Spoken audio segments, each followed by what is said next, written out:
Last question. You're with the president. You go to these cabinet meetings. You're in the room where the decisions are being made.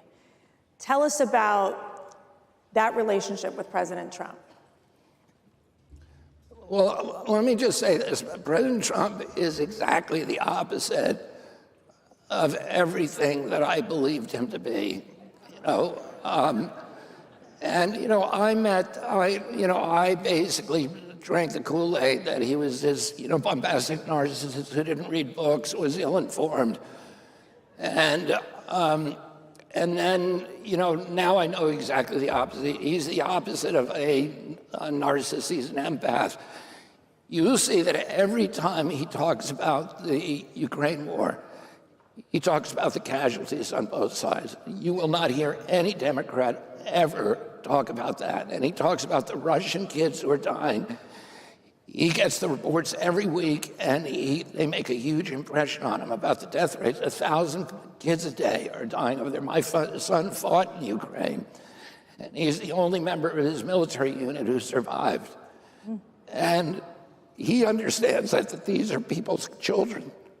And he talks about that. And then also, he has encyclopedic molecular knowledge on this wide range of very, very eclectic interests.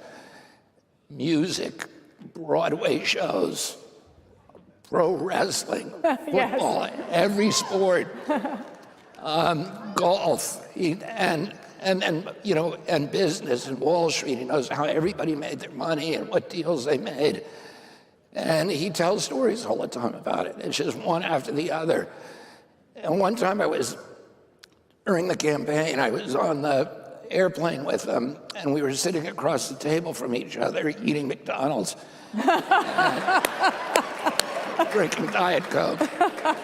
And we started talking about Syria, and he got a placemat, and he turned it on its back, and then he took a Sharpie, and he drew a perfect map of the Mideast.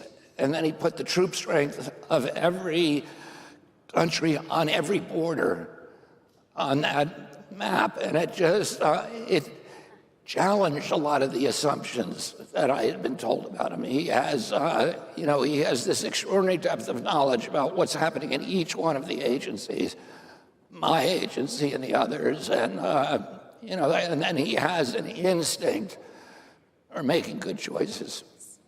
Well, I have to say that... And I would say this.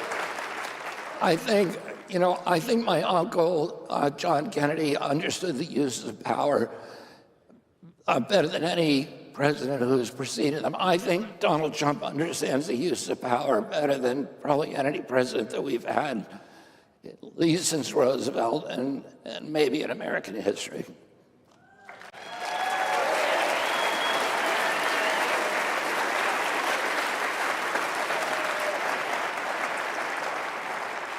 I'm going to add one more, and I know I just have to ask this. If your dad were alive today, what would he say about you and what you've done?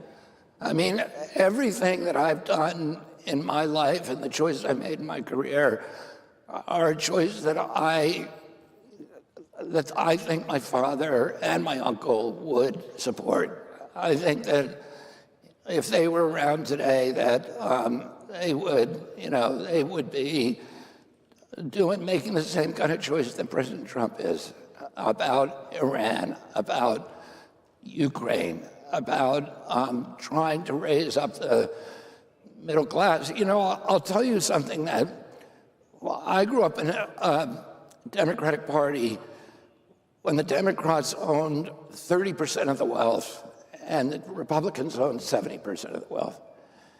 And today, it's exactly the inverse. The Democrats own 70% of the wealth, and the Republicans own 30% of the wealth.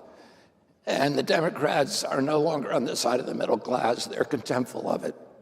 And President Trump is completely committed to farmers, to firemen, to police, to people who are working in this country. And, that was the Democratic constituency that I grew up with. Well, I want to say God gave us President Trump, and I'm so glad God gave us you to serve our country. Thank you, and God bless. Thank you, Chrissy.